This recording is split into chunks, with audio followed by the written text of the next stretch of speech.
The salary cap thing, you just hit on it there, is going to be a problem for everybody. The Washington football team has cleared $14.9 million off because they released Alex Smith, who just won Comeback Player of the Year. This follows GQ magazine, where Alex Smith said Washington didn't want, hey, they didn't want me to come back. Mm-hmm. They didn't want me to be the comeback player of the year. They didn't want me to play. I kind of forced them into this. Is it ugly behind the scenes? Because the Washington football team has come out and said now that Alex requested the release. Where do you see him potentially landing? Is he going to be a backup? Does he still think he's going to be a starter? And what's going on behind the scenes over in Washington? Because the exposés kind of stole the light. Now it sounds like Alex Smith potentially not thrilled with what's going on over there. Yeah, so I would say that on the one hand, any player is going to be frustrated, probably having gone through the pendulum of emotions that Alex Smith experienced over the past year, right? I mean, not knowing if a team believed he would make his way back or not, and then obviously having, he was the third-string quarterback for a portion of the season, right?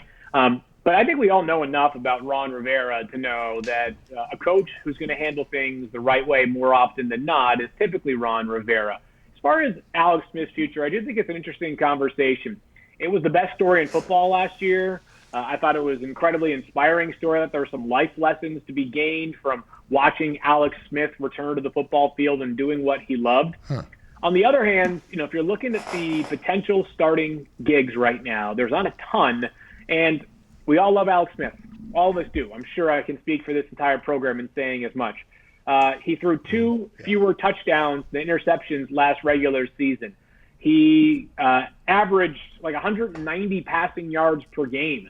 This is a passing league. When they won their 5 games down the stretch last year to clinch the NFC East, obviously the competition wasn't great, but he still was averaging like 6.3 yards per attempt.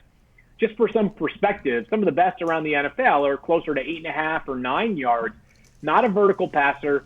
We know because of all he's been through with his leg, he's not a runner anymore. He had 3 rushing yards on 10 attempts last season. You think about the way the league is trending, high-volume passing offenses and quarterbacks that can, if not run for a ton of yards, at least extend plays with their feet and run for some level of yards, whether it's an Aaron Rodgers or a Patrick Mahomes, but they're also going to buy time. So I think Alex Smith probably makes the most sense as a backup somewhere, and I think his greatest trait to wherever he goes would be leadership. I think there's a chance to be an excellent leader. Jacksonville.